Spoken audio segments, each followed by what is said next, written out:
Assalamualaikum warahmatullahi wabarakatuh. Alhamdulillahilladzi khalaqas samawati wal ard wa ja'alaz zulumati wan nur. Allahumma shalli wa sallim ala sayyidina Muhammad wa ala alihi washabihi ajma'in. Qala Allahu ta'ala fil Qur'anil Karim, a'udzu billahi minasyaitonir rajim. Yarfa'illahu ladzina amanu minkum walladzina utul ilma darajat. Shadaqallahul azim. Para pemirsa Kultum Ramadan TV Kompas yang dimuliakan Allah. Di dalam Al-Quran terdapat sekitar 800-an ayat yang mengupas tentang alam semesta. Di dalam Al-Quran juga terdapat sekitar 200-an ayat yang terkait dengan hukum ataupun fikih. Begitu banyak buku entah berapa puluh ribu yang ditulis mengenai ayat yang 200 tadi, ayat hukum dan fikih. Tetapi tidak banyak buku ditulis tentang ayat-ayat yang berkaitan dengan ilmu pengetahuan. Itu menunjukkan bahwa perhatian umat Islam terhadap ilmu pengetahuan tidak tinggi. Memang pada awal-awal abad Hijriah, reputasi internasional bahkan menjadi penemu-penemu, dan merekalah yang mengilhami para ilmuwan di Eropa yang hidup setelah mereka. Ada sejumlah 10 ilmuwan Islam yang menerima hadiah Nobel. 2 diantaranya di dalam sains.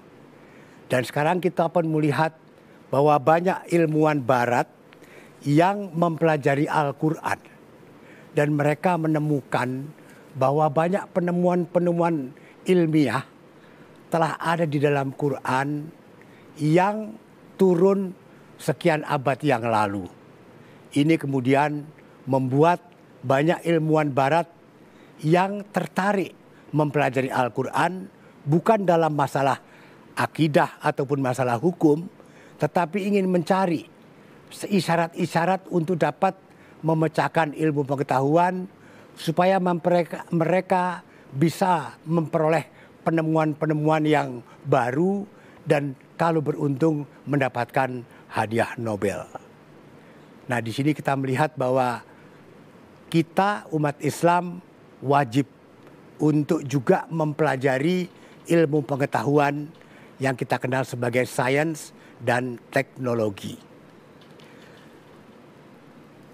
Di Indonesia masih ada yang mempertentangkan antara ilmu agama dengan ilmu non-agama atau disebut ilmu umum.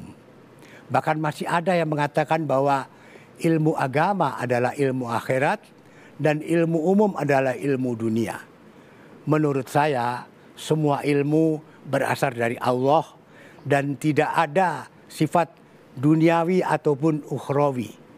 Sifat duniawi ataupun ukhrawi itu tergantung kepada niat kita mempelajari ilmu itu. Kalau kita mempelajari ilmu agama dengan niat untuk kepentingan diri sendiri, supaya dianggap orang yang alim, supaya dikagumi orang, dan mungkin juga untuk memperoleh pendapatan, maka ilmu dunia, ilmu agama itu kemudian beralih menjadi ilmu duniawi. Tetapi kalau kita belajar ilmu kedokteran misalkan, ataupun ilmu kimia, untuk mendapatkan penemuan-penemuan yang baru, yang dapat memperpanjang usia manusia, dan dilandasi dengan niat untuk kemanusiaan dan memperoleh ridho Allah, maka ilmu dunia tadi berubah menjadi ilmu ukhrawi. Itu yang saya pahami.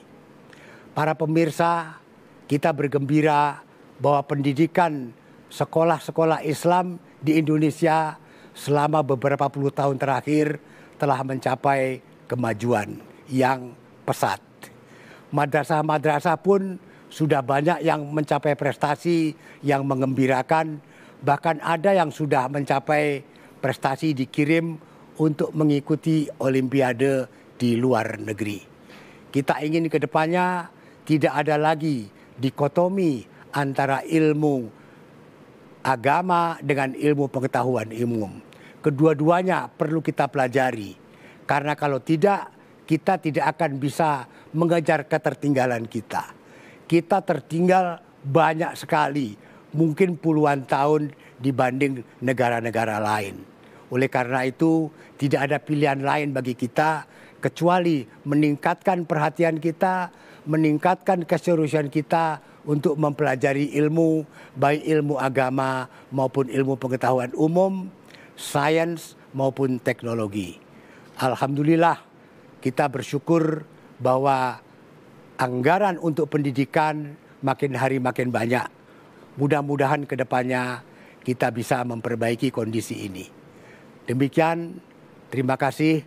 Wassalamualaikum warahmatullahi wabarakatuh.